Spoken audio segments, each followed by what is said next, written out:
My name is Stanton Friedman. I was trained as a nuclear physicist, spent 14 years in industry for little companies like General Electric, Westinghouse, General Motors, working on a variety of far-out advanced nuclear and space system development programs. It was great while it lasted, but these were 3 years here, 3 years there, 3 years someplace else. I read a book in 1958, Captain Edward Ruppelt's book about flying saucers. He had been head of Project Blue Book for the Air Force in the early 50s. And the book intrigued me. And I shared it with a neighbor who was 10 years older than I and a good engineer, and he was more impressed than I was, and that impressed me. So I got hooked. It was intriguing. And because I was working on far out things, nuclear rockets, fission rockets, nuclear airplanes, fusion rockets, whatever, the technology aspect particularly seemed intriguing to me because I was working on far out stuff myself. So saucers must be far out too. And the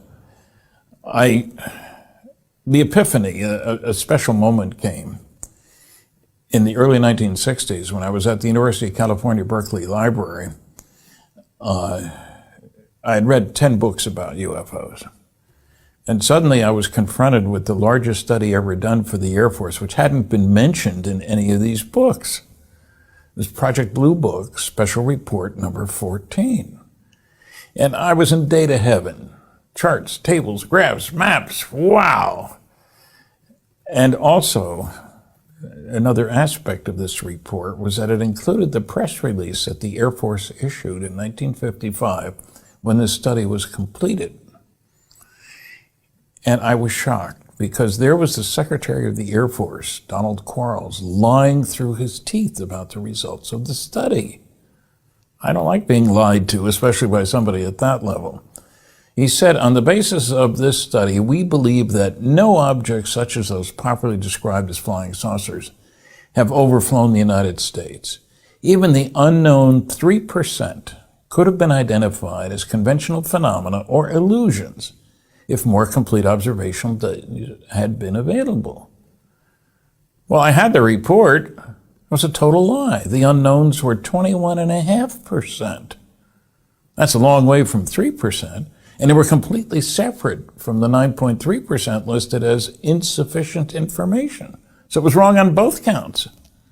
And they had quality evaluation. It turns out the better the quality of the sighting, the more likely to be unexplainable, which is what you'd expect if there was something real. And so I became determined to get to the bottom of this. I don't like being lied to. I mean, I worked under security for 14 years, and you sometimes tiptoe around the truth, but not without blatant lying like that. So I joined APRO and NICAP, the big UFO groups, and joined a group of people when I was working for Westinghouse on nuclear rockets. We had a little UFO research institute and stuff. And I gave my first lecture, it was just happened kind of thing. I had read Frank Edwards' book. He had a best-selling book about flying saucers. He was a newsman in Indianapolis, and I'd been living there working for General Motors. And I got a copy of his book, and then I moved to Pittsburgh to work for Westinghouse Astronuclear Lab on nuclear rocket engines. That was exciting. And I called Frank and said, Frank, I want to go public. Give me some names. He knew everybody. He was a journalist who traveled a great deal. And he gave me some names, and one of them was a producer of a radio show at KDKA Pittsburgh, biggest station in Pittsburgh. And one of the persons was the producer of a radio show called Contact, appropriate program. And I called and offered my services, gave him my professional background, and the response was, don't call us, we'll call you. Less than a month later, they called me at 6:30. Could I do their 7 o'clock show, please? Somebody had canceled at the last minute, and I lived near the station. So I said yes, and I did it. And somebody at work at Westinghouse said, Stan, we're reading Frank's book at my book review club. How about giving us a lecture in my living room? That was my first lecture in her living room. And I did the show several times, did more lecturing. And one day, driving to work with a woman who worked at Westinghouse, supervisor, Joanne had a PhD, and we lived downtown, and Westinghouse was out of town, a little town called Large. And I said, gee, I'd like to speak at Caltech, California Institute of not California Institute of Technology, Carnegie Mellon, Carnegie Mellon, major university. And she says, have you talked to the dean? And I said, no, I talked to Dr. So-and-so. Well, Stan, why don't you talk to the dean? He's my husband. He's heard you on the radio. Give him a call. So I gave him a call. And we booked a talk, but it was a daytime talk, so I'd have to take some time off work. His last question was, how much do you want? Well, how about $100? Thinking he'd knock me down to 50. He bought the 100, and then he told me what he was paying the other speakers in the series. 1,500, 1,700. Well, the talk went extremely well, and he sent a nice letter to the agent through whom he had booked the other speakers. And they booked me at the Engineering Society of Detroit for $300 in expenses. Wow, I was in the big time. They were sold out for 2 weeks in advance for 1,008 people for dinner and a talk, and there weren't any negative questions. That impressed me. Not the money, but just the fact that Engineering Society of Detroit is a very legitimate organization. And I worked a lot with engineers and scientists in the work that I was doing at Westinghouse and had been doing before that. The fact that they responded so well impressed me. So I gave a bunch more talks, and we had a great success on the nuclear rocket program at Westinghouse. And they canceled the program. Success breeds cancellation, I guess. And I had to find a job. I had a wife and kids and so forth. And so driving across the country, I had located a job at McDonnell Douglas. And my job was the epitome of what I wanted to do, try to figure out how flying saucers worked. That's a technological challenge, you know. How could they go back and forth, up and down, all this sort of stuff. As I'm driving across the country, I hear on the radio that the program that was going to sponsor me was canceled. How'd you like to walk in for taking your new job when they say, you know, we just laid off 5,000 people? Well, that happened. They kept me for 3 months, but I knew I had to take responsibility for myself. Well, since that time, I've given over 700 lectures in all 50 states, 10 provinces, and 19 other countries. It turns out I enjoy giving lectures. I'm at home on the stage. And I used to have a very good memory. That's very important when you get asked questions, when you need an answer now, not tomorrow, now, you know. So here I am, still going strong at my ripe old age. And I bring to the subject a couple of special characteristics. One of them is having worked under security. A lot of people don't understand security. For example, I've done a whole book about Operation Majestic 12, a very controversial organization, which supposedly, if you believe the important stuff, was set up by President Truman to dig into the UFO question. And I'm one of the few people who's saying, yeah, there's 3 genuine documents, there's 36 false ones, I don't care about them. You know, give me the genuine ones. So my familiarity with security, I mean, I have people tell me, oh, the people on that would have told their wives. You never tell your wife anything classified. First of all, it's against the law. You've signed a piece of paper.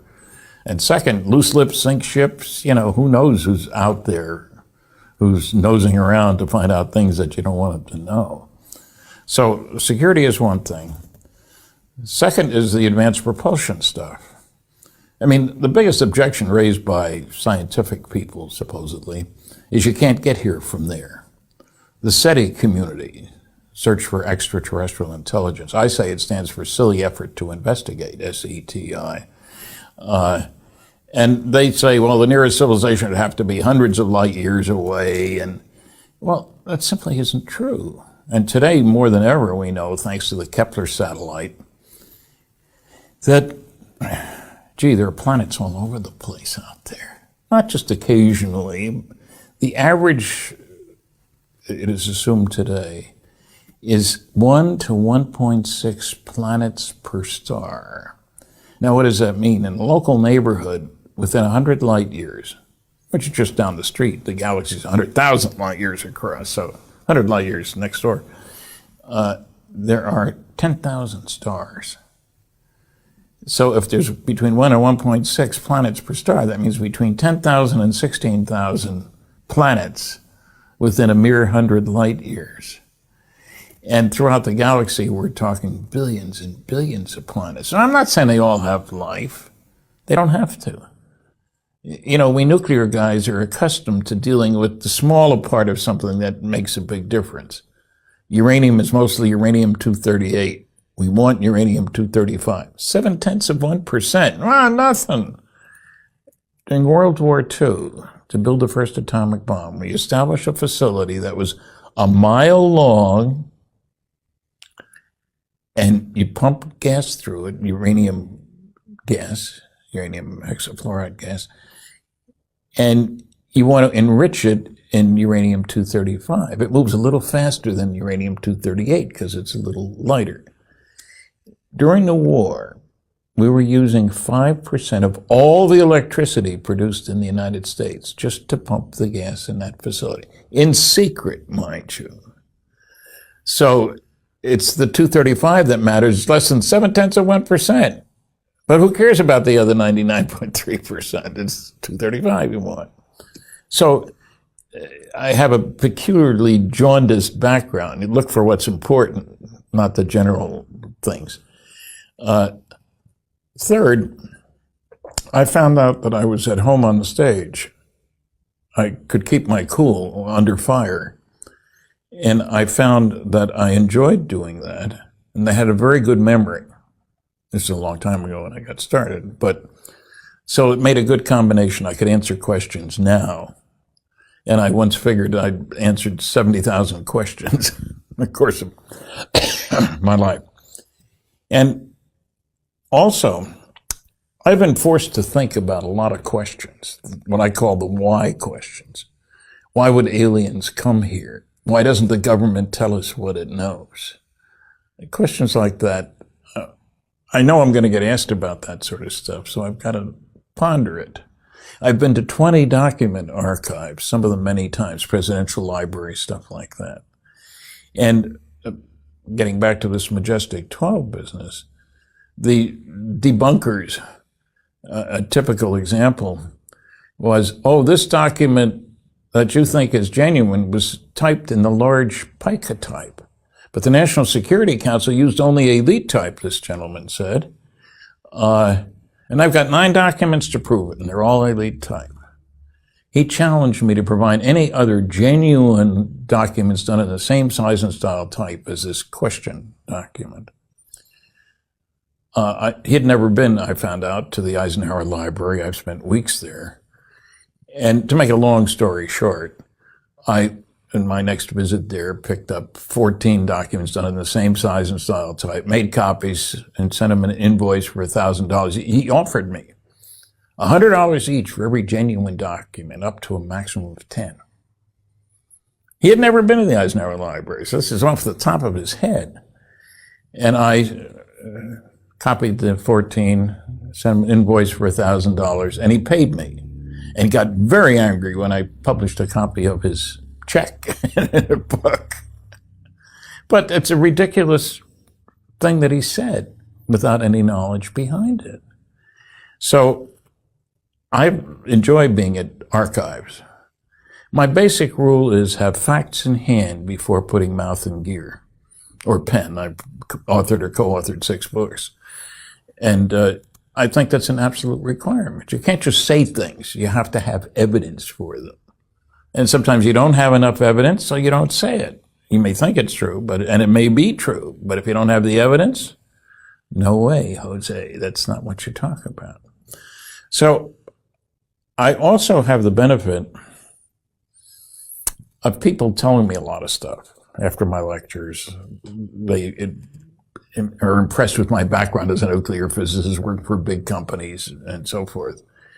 And so I've had a lot of people tell me things, which gives me food for thought, which lets me know what people wonder about, what some people know that would be useful for me to know, things like that. So it's been quite a trip. First lecture in 1967. Here I am, more than 700 lectures later. All 50 states, 10 provinces, and 19 other countries. That's a pretty good sampling of the world, in other words. From Australia to Finland to Argentina to Korea, China. So I've been really blessed by the opportunity to interact with lots of people, media people, as well as plain audience members, and scientific and professional people.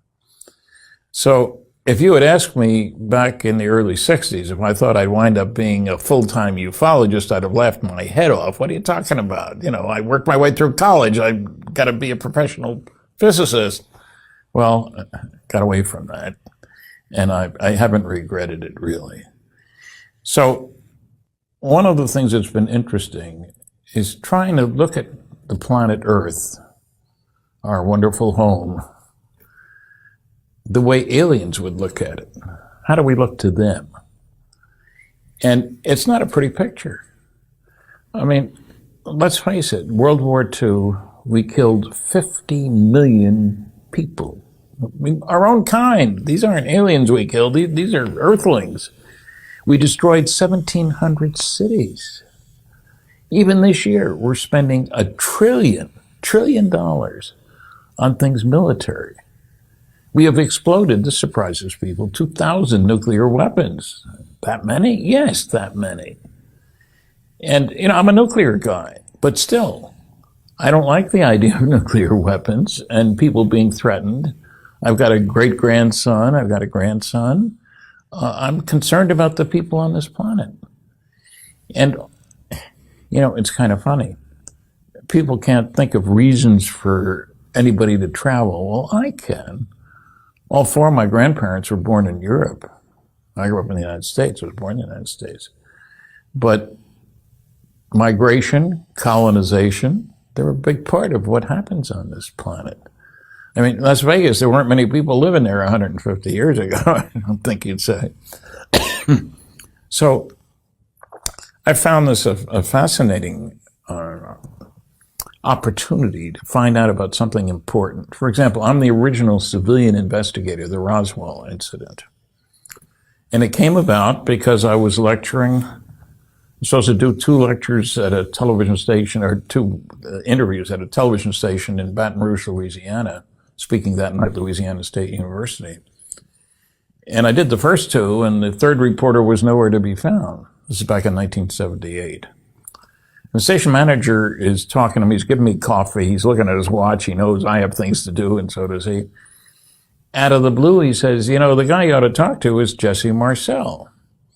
Brilliant investigator that I am. I said, oh, what's special about him? Who's he? His next sentence changed my life. He said, he handled wreckage of one of those saucers you're interested in when he was in the military. What? Where'd that come from? There wasn't anybody around. He wasn't making a joke. He was quite serious. What do you know about him? He lives in Houma. I didn't know where Houma, Louisiana was. I was there later to see Jesse. But anyway, everything went well that day because the reporter showed up finally. The next day, I was at the airport early, and I called information. That's what we use before you use computers to get all your numbers. Got a number for Jesse, called him. He told me his story. And that was the beginning. That was 1978. So that's what, 38 years or 39 years ago. And I've been on the case ever since. But it was a very important case to me. And to the world, I think. Because here we have the President of the United States, Harry Truman, establishing a group for the purpose of dealing with flying saucers. Because we'd recovered the wreckage of one near Roswell. And there have been several other wrecks that have been recovered. All this is done in secret. The United States, nor any other country, is willing to admit that, oh, by the way, aliens are visiting. You know, that's a big story. So I was lucky to be in the right place at the right time. And it turns out Jesse Marcel had never told the television guy anything important. He had seen the article in the New Orleans Times-Picayune newspaper. And back then, you'd put in a military guy's name and where he was from, his hometown. It was standard practice. And when I asked the television guy, what did Jesse tell you? He asked him about it. I can't talk about it. So he hadn't given away anything. And I found out later there were articles in newspapers from Chicago West about the event. Early July 1947. It was a big story, headlines. And then they said, oh, well, just a radar reflector weather balloon combination, and they got rid of it. One big question about UFOs, of course, is, so what? Who cares? So there are aliens zipping around the planet, landing hither and there, picking up specimens, abduction cases, for example. I've co-authored a book with Kathleen Marden, Captured, the Betty and Barney Hill UFO Experience. She was Betty Hill's niece. I had met Betty, been at her home, done television programs with her, and Kathy heard about the story the day it happened, when Betty called Kathleen's mother, her sister. And so that was way back in 1961. So she's been in on the story right from the start. And it's an important story because it tells you something about the aliens and about our reaction to them. They picked up a specimen. There was catch and release time, to use a fisherman's term. You know, it's okay to catch the fish, but you got to throw them back. And Betty and Barney were thrown back, kind of thing. But it seems to be that the aliens are here, among other purposes, to pick up specimens and study their physiological structure, so to speak. And that may sound strange to some people. You realize we go out and pick up specimens, animals, for zoos or for other things. What's going on, you know? It strikes me as one of the most important stories of this millennium that the planet's being visited, partly because when you see where we are on the technological scales, the fact that we can build nuclear weapons, enormous nuclear weapons, also means we could build propulsion systems to get us to the stars. And frankly, if I were an alien, I wouldn't want Earthlings out there because we don't have a good history. We're nasty.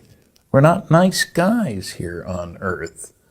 And people look at me, what do you mean? I'm a nice guy.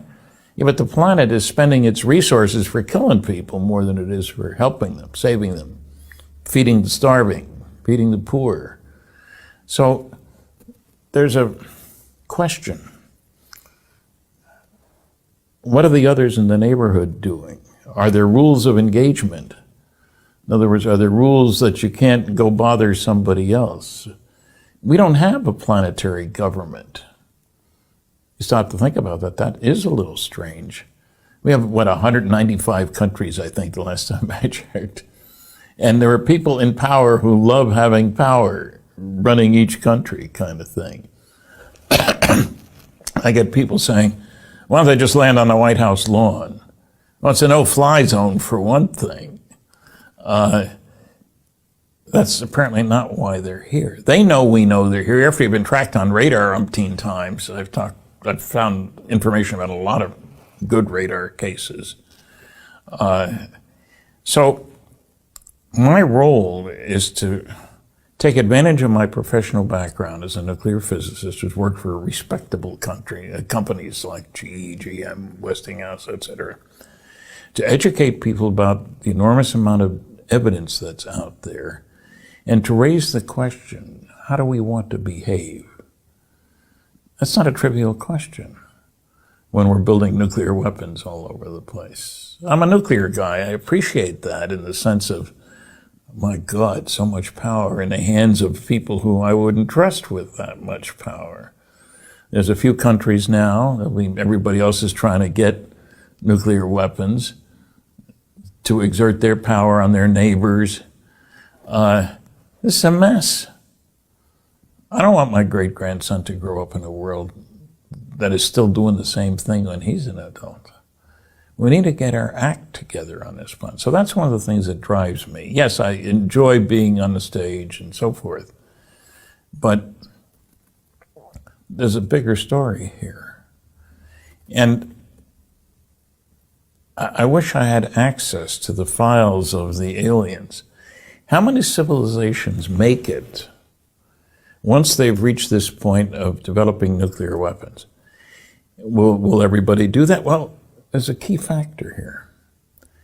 Every advancing civilization will want to know, how does its star produce its energy? There's an awful lot of energy there. And even though we on the planet were thinking that stars produce their energy by burning gas, this is back in the 1920s, less than 100 years ago. Now we know it's nuclear fusion. And the same fusion that can be used for bombs, H-bombs, can be used for a propulsion system. I worked on a study of fusion propulsion for deep space travel in 1962. And the conclusion was, if you want to spend the money, you can do it. It takes a lot of money. These programs aren't 4 professors and 8 grad students. We're talking about thousands of people work on these programs. But we have choices to make. What kind of world do we want in 50 years, let's say? Still scrabbling with each other? More countries trying to build nuclear weapons? The only use for a nuclear weapon is to kill. Nuclear propulsion is another story.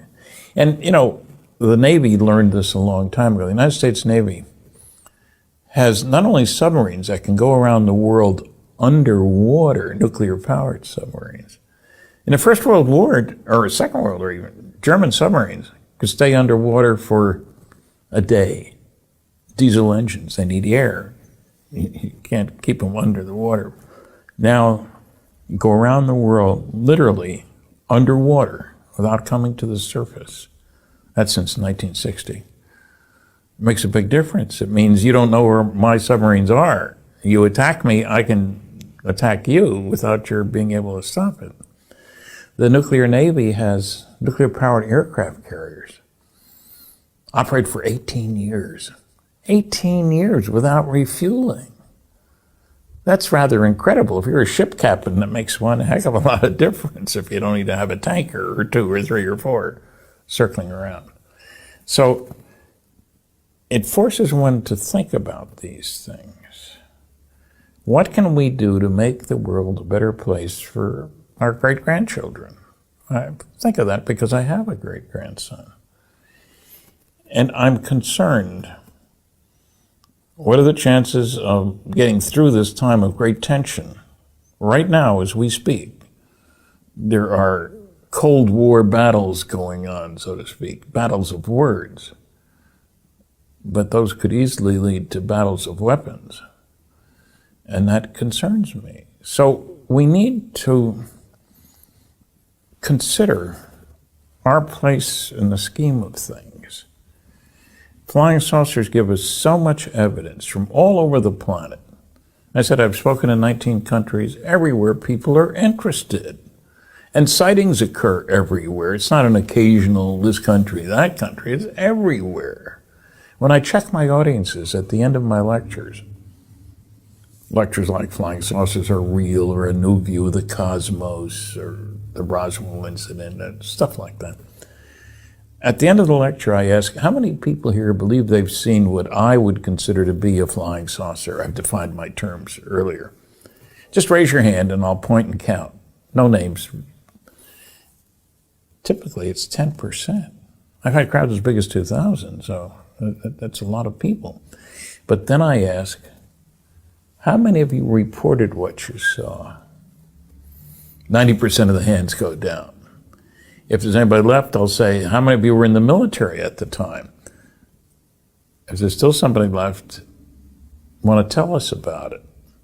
Get some interesting answers. One guy says, they took my pictures. Tell me more. I'm sure the audience would like to hear the rest of the story, I said. So he remained seated, gave him a microphone. He was piloting a 4-engine Air Force plane across the Pacific. And there was a radio message from the plane 20 miles ahead of them that there was a saucer heading their way. They had gun cameras on the plane, so they took pictures. They called the base to which they were going, and when they landed, the film was taken. They don't go to the drugstore with the pictures. And they were debriefed and told never to say anything. I had another guy say, I'll talk to you later. He was in Vietnam, flying a helicopter in the late 60s. And suddenly this sleek saucer-shaped vehicle comes upon them, circles around them twice, and he figured they were going to be dead in a minute, a new Russian vehicle. And it circled around them a couple of times and then took off. He reported it because you're supposed to report any new weapon system when you're in a war situation. This is Vietnam, after all. The next day, the base commander came to him and said, Lieutenant Jones, you didn't see anything strange yesterday, did you? Yes, sir, I reported it. You didn't hear me, Lieutenant Jones. You didn't see anything strange yesterday, did you? No, sir. I mean, you get enough stories like this and you get a picture of what's going on. The clamp is down pretty tight, especially for military guys. But the difference that makes is that it's the military, the government, that owns the sophisticated equipment, the radar systems, ground-based, the radar systems, airborne-based, space-based. So they have the control of that data. That doesn't go in the newspaper. It's classified information. So I'm very concerned. Would love to see the files. What percentage of societies that reach this point, the potential for going to the stars, get through that time, because it's also the potential for developing big weapons. Fusion is fusion, whether you're using it for a weapon or for a propulsion system.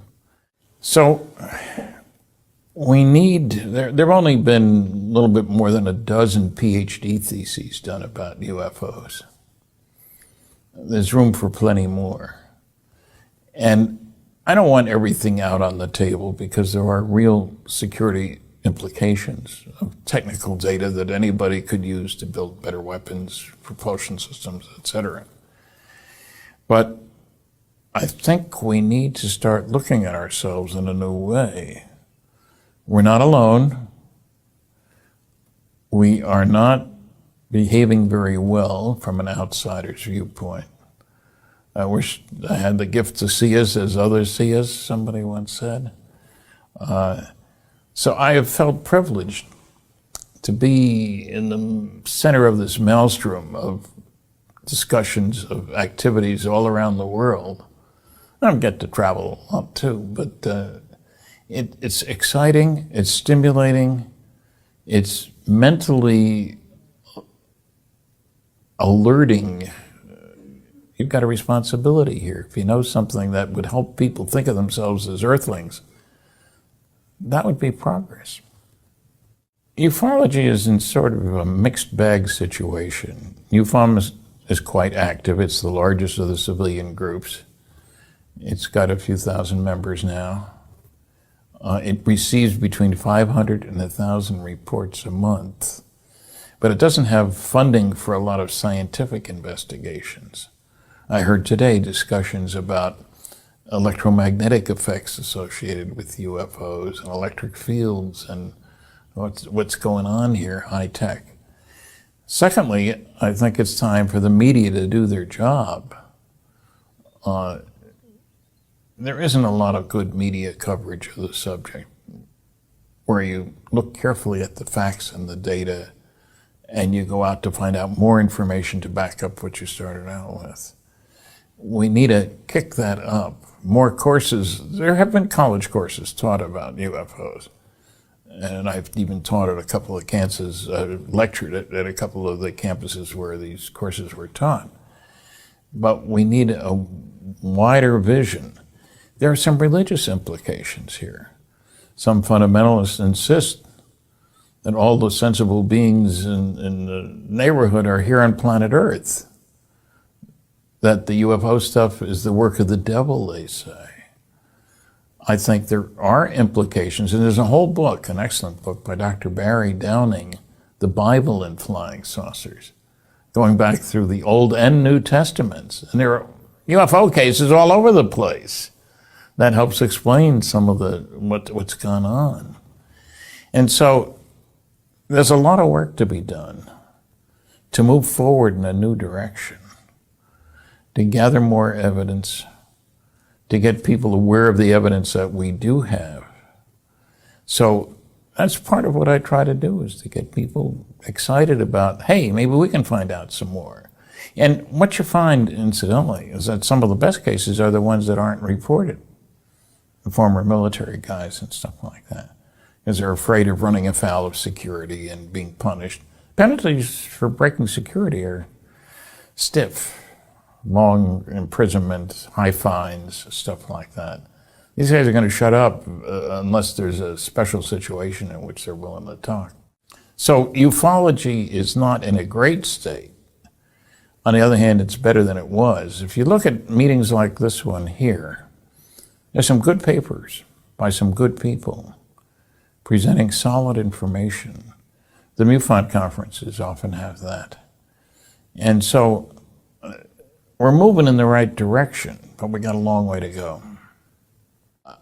I think within the next 10 years or so, there'll be some serious positive developments, partly because our attitude about life in outer space has changed. You no longer thought of as some kind of a nut if you think there's life out there. It's pretty widespread. And what I hear very often is, surely we're not the only ones. God would not do that. It's kind of the attitude. And that's a good thing. Now, there's an old saying that new ideas come to be accepted, not because their opponents come to believe in them, but because their opponents die and a new generation grows up that's accustomed to them.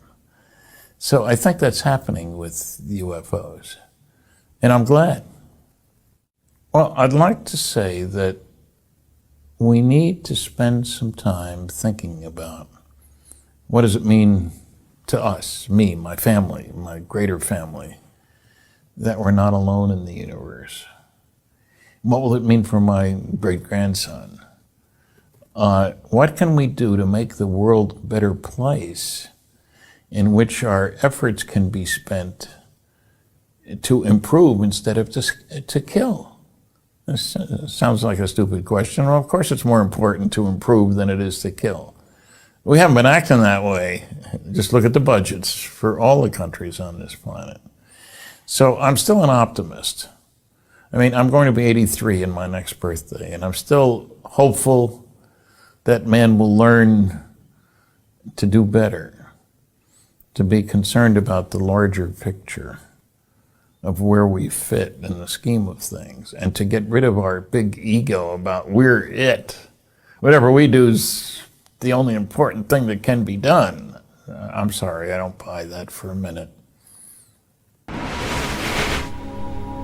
The UFO Channel is asking the public to send in their UAP videos to be displayed on the UFO Channel. With your contribution, you will be helping us bring full disclosure from the government about the alien presence on Earth. Don't forget to write a comment, and don't forget to push the like and subscribe buttons for the UFO Channel. Regardless of what any publication or anyone says, only the truth matters.